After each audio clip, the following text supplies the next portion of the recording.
hilin ng kanyang pagpapala. Sa araw na ito, tayo po ay nag-aaral sa aklat po ng Colossians. Sa Tagalog po ay Colosas. At sa araw na ito, isang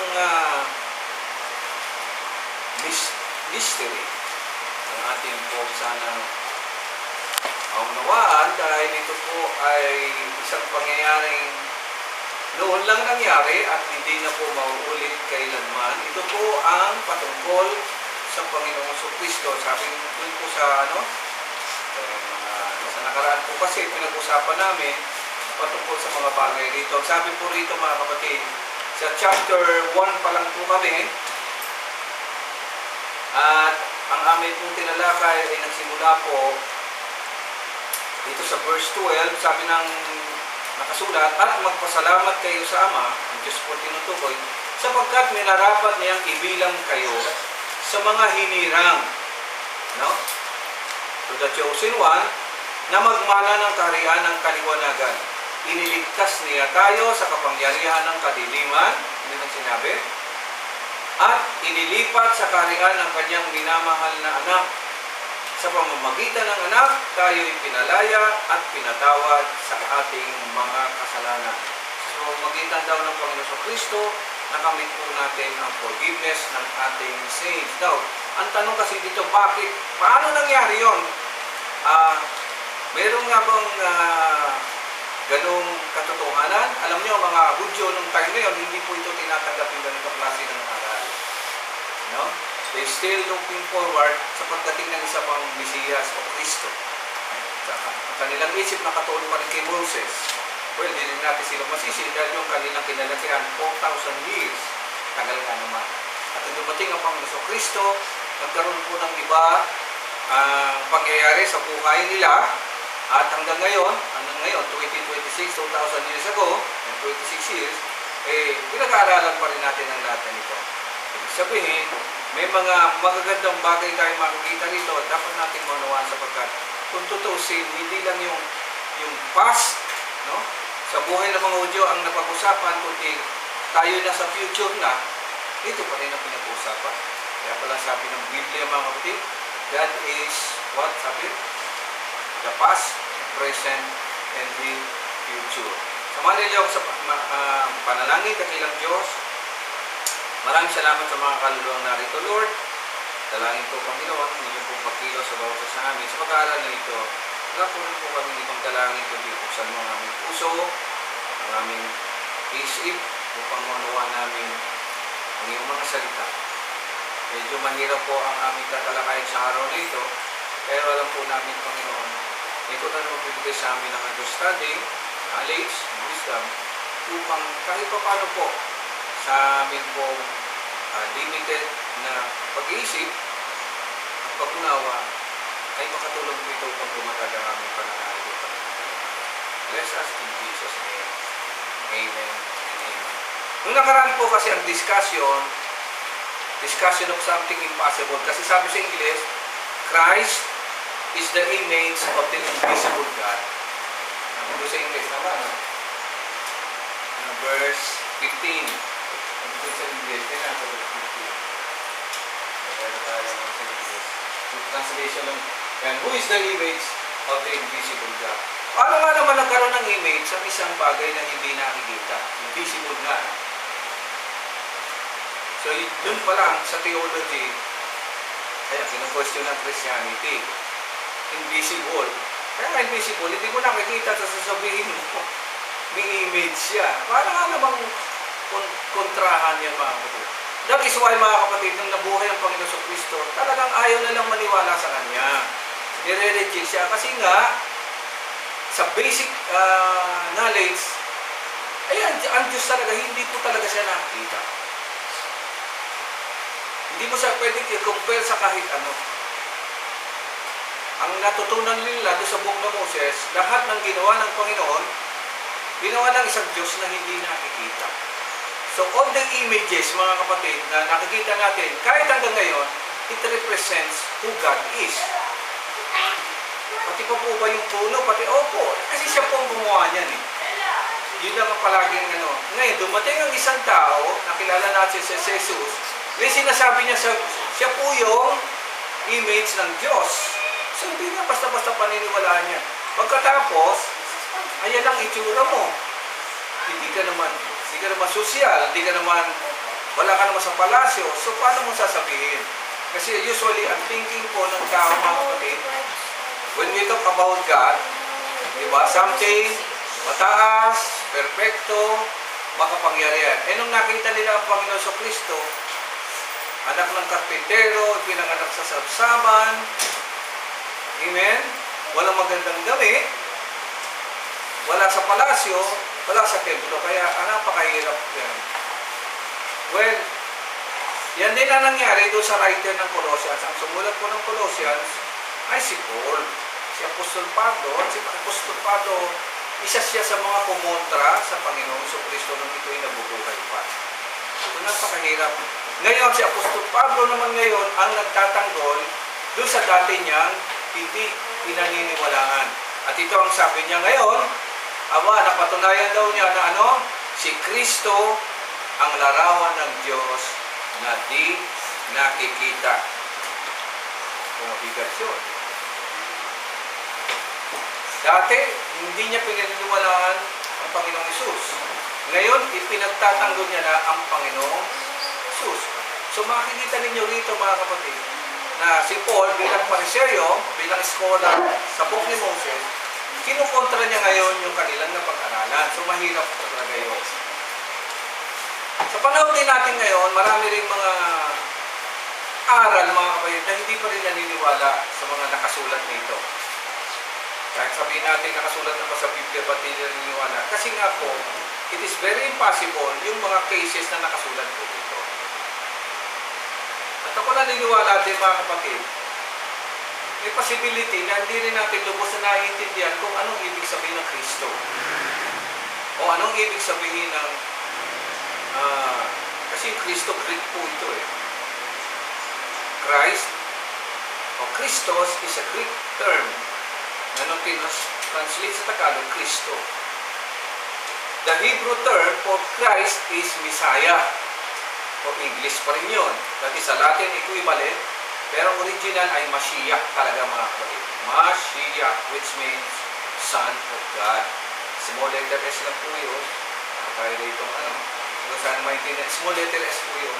Son of God. Yun po. Yung po kasing nagkasala si Adan, tagal na nun.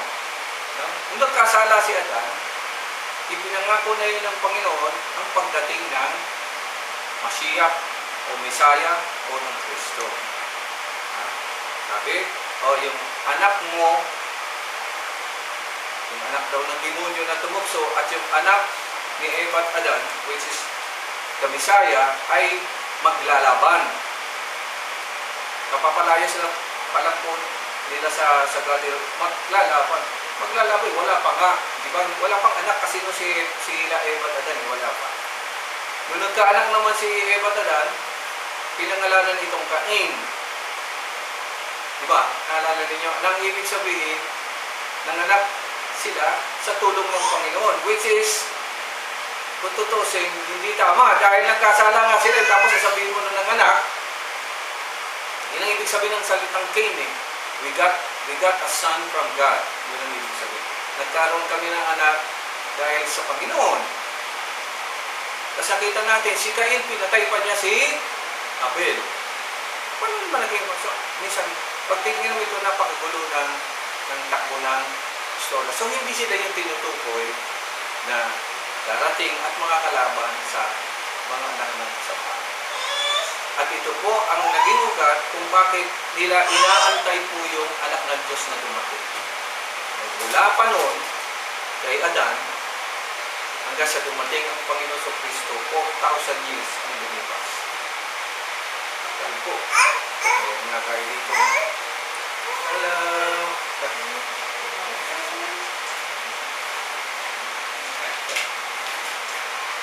Ayon dito, 4,000 years ang wala.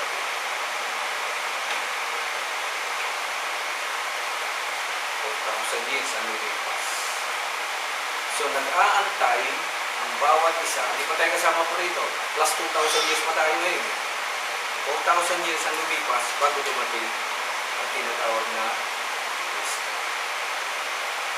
Sadly, hindi ko na rin sa inyo, ang pagkakilala po ng karamihan sa Kristo, medyo questionable po sa ngayon. Dahil ngayon, ang Son of God, big letter S na po. Kasi Father daw, ang Diyos, so siya yung Son. Ay, nasan yung nanay? Kaya nagkaroon po tayo ng Mother of God. Si Mary nga, di ba? Lumabas yung mga ganyang klase nga natural. Hello! Pumapasok lang ikaw. Ay, hindi niya po ninyo mga kapatid. So, ito ngayon ang ating titingnan. Hindi natin ito matatapos ng kasi medyo malalim po ito. Pero let's look at the nakalagay dito mga kapatid. Tuloy natin ang basa. Sabi si Kristo, ang larawan ng Diyos na di nakikita, the image of the invisible God. Yung pangalawa mabigat po, siyang may kapangyarihan sa lahat ng nilikha. Sa original, ang sabi rito, siya ang panganay. Tama, no? Panganay, in the Greek translation, ano rin? The firstborn of every Jew. Now, sa translation, yung firstborn, ako panganay din. No? Ito bang panganay? Panganay ka rin? Dito, alam mo na yun. Panganay ka rin? Panganay. Hindi, panganay ka. Hindi rin. Kapag pang panganay rito, dalawa ka. Usually, pag panganay ka, ang ay, kasi yun, hindi rin panganay ko dito. Ito, panganay. Makunin ka, panganay. Ang translation ng panganay talaga sa original, the ruler, at ito lang, may kapangyarihan sa lahat.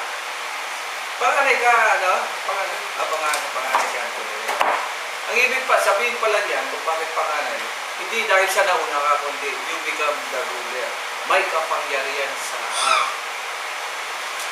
Ang Panginoon sa Kristo, theologically, ang sabi rito, siya ang may kapangyarihan sa lahat ng liga.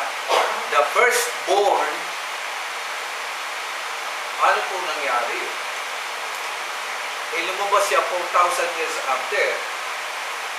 Siyempre, kung gagamitin natin ang philosophy at biology, gagamitin natin ang parang hindi naman tama yun mga kapatid. Amen? Kasi kung hindi ka naman pinganak, paano ka naging panganay? But dito, sinasabi rito mga kapatid, itong mabigat sa pananampalataya, sinasabi nga ni Paul, kasi nagsulat nito na, hindi, wala pa man ang lahat ng bagay, siya na yung panganay. Now, pag ganyan lang ang mga salita, mahirap yung understanding. No? Okay. Mahirap yung understanding, na mahirap na ito unawain. So, yung pagdating ng Panginoon sa Kristo rito, ibang bagay pa yun.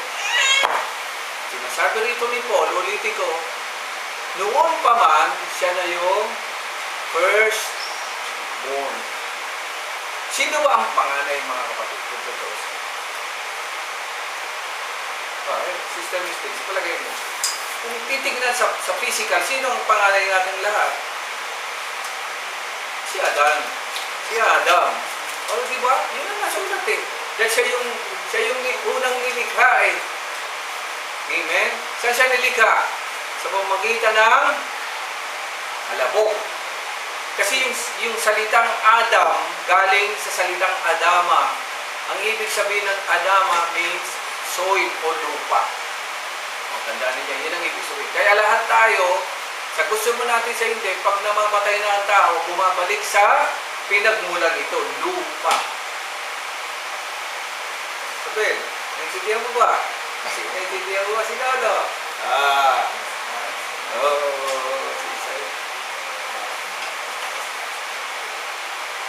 Naintindihan natin?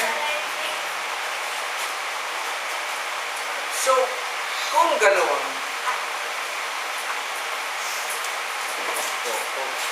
Huwag talaga. Kung ganon, upo muna kayo mga ano. Ano masasabi natin?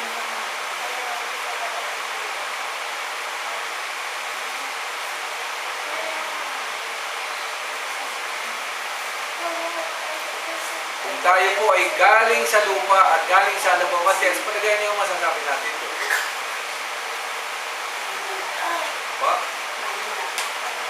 Mahina. Tama ba? Mahina ba pagkating ito?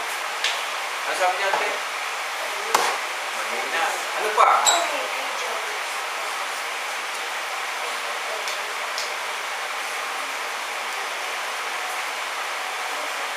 Isipin, no? Ano tayo sa palagay mo? Kung galing ka sa lupa, katulad kanina, anong pasok sa isip mo? Ha? Ano ba? Yun!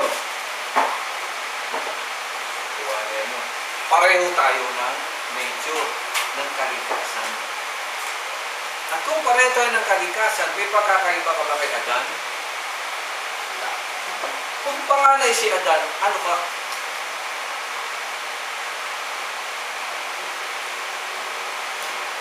Kung tutusin, mga tinawag tayo ng Panginoon dahil tayo yung panganay. Ayun, first born. Mahirap o mahirap. There is something na nasa iyo o nasa atin na ang Diyos lang ang nakakaalam. At titingnan mo nga, parang napakahalaga ng pagkakanilang sa atin ng Panginoon Diyos. Hindi lang, kasi tayo ang tinitingnan natin, hindi, pangalawa akong pinanganak, pangatlo. Kung tutusin, pare-pareho tayo ng kategory. Amen. Ang naglagay lang ng mga sequencing na yan, tao na rin. Pero kung tutusin, tandaan natin, walang pagkakaiba ang bawat isa sa atin sa isa't isa. We're all the same.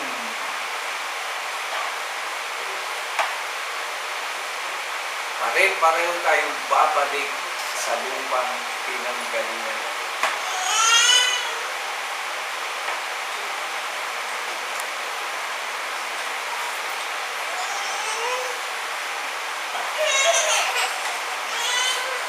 Ano ibig sabihin nun? Bakit gano'n ang wording? Kaya mauna ka pala, kahit matagal na panahon, meron ko yung hindi. Pare-parehos lang ang biling ng Diyos sa iyo. Tandaan natin. Kasi yung Diyos na lumikha kay Adan at yung Diyos 6,000 years na ngayon, ang nalumikha sa atin ay iisa pa rin Diyos. Sabihin, hindi siya nagbabago.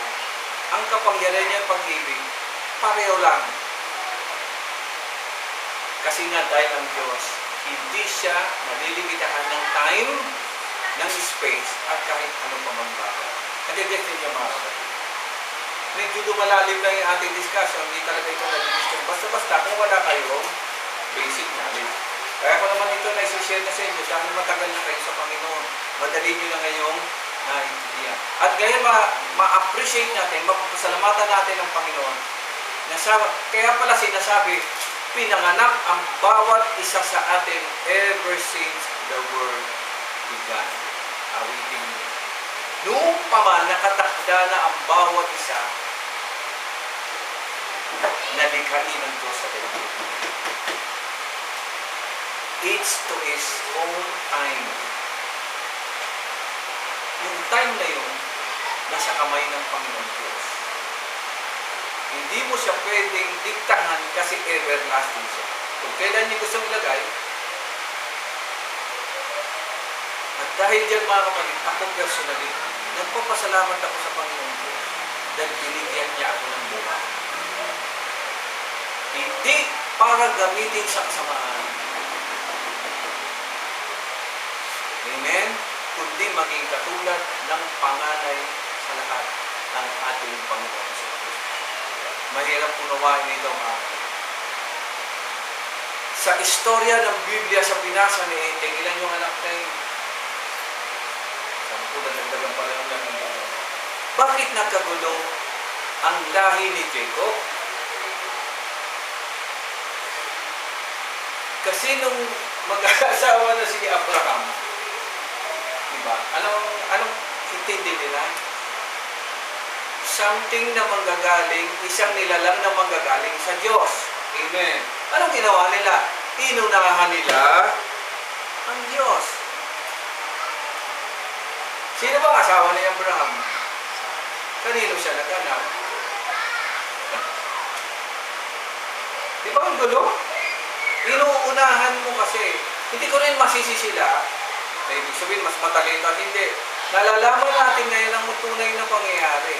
Dahil sa kagustuhan nilang matupad ang pagiging nilalang ng Panginoon, hindi siya nauunahan. So nagkaroon siya ng anak, di ba? Sa ibang babae. Ganon din ang nangyari sa mga sumunod. Lalo na pagdating kay Jacob. Nagkaalak siya ng tunay niyang anak. Ikatin na yata, sila Benjamin na. Eh, anong nangyari sa mga unang anak? Likha sa kakapusan ng pag-iisip. Pero hindi pa rin ito binaliwala kasi kinakailangan matupad ang iniisip ng Diyos sa lahat ng kanyang nilikha. Yun yung binasa po na kanina, makikita ninyo doon, sa bawat anak may mga negative at positive natin na mga nangyayari kasi kagagawa nila yun. So makikita natin dito mga kapatid yung pamumuhay ng liga ng Diyos na tao, katulad ng unang Adan, kapos pa ng kaisipan. Amen? Tapos hindi nila kaya pang Doon kasi dapat pala ang pagtitiwala sa salita ng Diyos ay nangunguna. Huwag mo pangungunahan. Like for example, babalik na ako kay Adan. Ang sabi doon, huwag ninyong kakainin ang bungang ito. Tama po. Yun po ang binilang. Bakit sila na-deceive? Kasi nakipag-uusap sila doon sa isang nilalang na hindi naman nila dapat kinakausap. At ang salita ng demonyo, ng tempter, anong sabi? Anong sabi? Anong question? Sister, alala ko question. Hindi pa maintindihan din. Ano bang question ng demonyo? Kay Eva, tandaan. Ha? Yung salita? Totoo ba? Totoo ba? Akalain mo, totoo ba na sinabi ng Diyos? Ang Diyos na nga nagsalita, ang trabaho kasi ni Satanas, kontrahin. Kaya sabi, totoo ba? Dapat ang sagot ni Eva ni Adan, totoo. Ay hindi. Anong sagot? Di naman. May reduction na kagad no? May reduction na kagad. Di naman. Di naman ganun yung sinabi. Nagpaliwanag pa. Hindi mo kailangang magpaliwanag. Ang salita ng Diyos, sabi nga ni Moses, ang salita ng Panginoong Diyos, madali siyang intindihin. No need ipaliwanag, no need tingnan ko anong meaning, yung po ang tunay na salita ng Panginoon Diyos. Walang kailangan paliwanag. Kasi ang salita ng Diyos, plain and simple. Tapos. Kapag dinagdagan na ng salita, ito na ngayon ang patas, hindi na po yan sa Diyos. Nagigets po ninyo? Very simple po yun. Hindi na natin dito. Punta tayo sa plain and simple. Si Kristo ang larawan ng Diyos na di makikita. Amen. At siya daw ang panganay. Ibig sabihin, anong makikita nyo dito? Plain and simple. Huwag na yung interpret, tingnan nyo lang dito mga kapatid. Tingnan mo ang sagot, nasa verse 16 din. Hindi mo kailangan paliwanag, nandun din pa sagot. At sabi kasi, sinagot na rin po, sapagkat ang lahat ng nasa langit, ay naman pala. At nasa lupa, langit, lupa, nakikita man o hindi, pati nag-aari ng pamala, mga namumuno, may kapangyarang espiritual ay pawang nilikha ng Diyos sa pamamagitan niya at para sa Kanya. Ayun ang para. Image siya ng Panginoong Diyos, pero yung image na yun, ang ginamit ng Diyos para likhayin yung lahat ng bagay. So lahat ng nakikita mo, lahat ng namimit mo,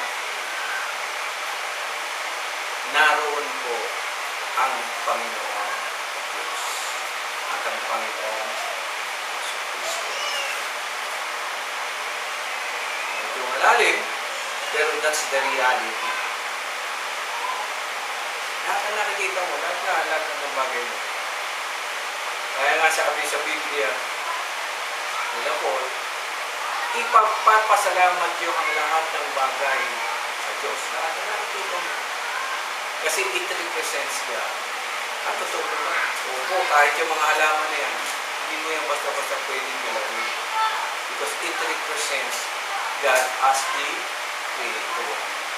Any abuse na ginagawa mo ay hindi katanggap-tanggap sa Panginoon Diyos. Kaya nga kahit sa atin, hindi mo pwedeng pintasan yung kapwa mo. Kasi lahat tayo ay nilikha ng Diyos. Walang magkakamukha sa atin, walang magkakapare. We are perfectly and uniquely made by God. Wala kang karapatan pintasan siya sapagkat siya din ay itsura ng isang Diyos na nanilikha. Kaya nga ang batas ng Diyos, ayan, nakasulat. The greatest commandment. You have to love God first. And the next one, you have to love your neighbor. Kasi yung neighbor mo, galing yung kay God. Pag yan inalaw mo, ganun din ang gagawin mo sa Panginoon Diyos. Itong dalawang commandment nito ay hindi po yan. Naintindihan po ninyo, punta tayo kay Kristo. Katulad ng sinabi ko, nung nagkamali at nagkasala si Adan, ang next na move ng Diyos doon, hindi po ako Diyos, no, pero ayon doon sa mga pangyayari, ay i-correct yung nangyari kay Adan. At nakikita natin yun sa Genesis chapter 2, Genesis chapter 3, binasa na po natin yan. Binasa na natin yan, ito yan. Yun ngayon ang kanilang inaantay na mangyari. Amen. Sa isipan mula kay Moses hanggang sa panahon ng inaantay nila ang pagdating ng Mesiyas talaga. Yun lang mga kapatid. So pag nakakita sila ng isang tao na may katangian na sinasabi na ito na Mesiyas. Kaya lang, namatay, ay hindi siya Mesiyas. Kasi namatay siya eh. Kasi ang unang Adan, ang design sa unang Adan, hindi siya dapat namamatay. Di ba? Walang bagay na nilikha ang Diyos na mamamatay. Hindi siya dapat mamamatay. Pag namatay siya, hindi po siya ang Kristo. Tandaan po ninyo yung mga. Si Adan namatay, hindi siya ang Kristo. Sumunod, si Moses namatay, hindi siya ang Kristo. Lahat, ang propeta, lahat namatay, hindi siya ang Kristo. Amen. Sa isang prophecy, 4,000 years after, pinanganak ang isang sanggol. Christmas na, di ba? Pinanganak ang isang sanggol. Sino ang nag-announce? Ang mga angel. Ibig sabihin, galing ito sa langit, yung panganay doon, bumaba ng katawang tao. Ito ang explanation niya. So, ano ang ina-expect nila sa Panginoon sa Kristo? Lalaki ito, hindi rin siya mamamatay. Amen. Yung lumaki na ang Panginoon sa Kristo, makikita ninyo mga kapatid, makikita nyo sa istorya na ang focus ng is 1 to 12. Amen. Kasi sa ng Hudyo, pag 1 to 12, hindi siya pwedeng humawak ng Biblia po. Hindi po siya pwedeng humawak. Ang pwede lang ay ang kanyang magulang. Amen. Kailan nagtataka sila, bata pa ang Panginoon sa Kristo, marunong na sa Biblia. Kabisado niya, kaya nagtataka sila. Pero hindi nila pinapansin yun. Makita niyo from age 13 to 30, wala na tayong nakita. Kasi pag nag-30 na pala ang bata,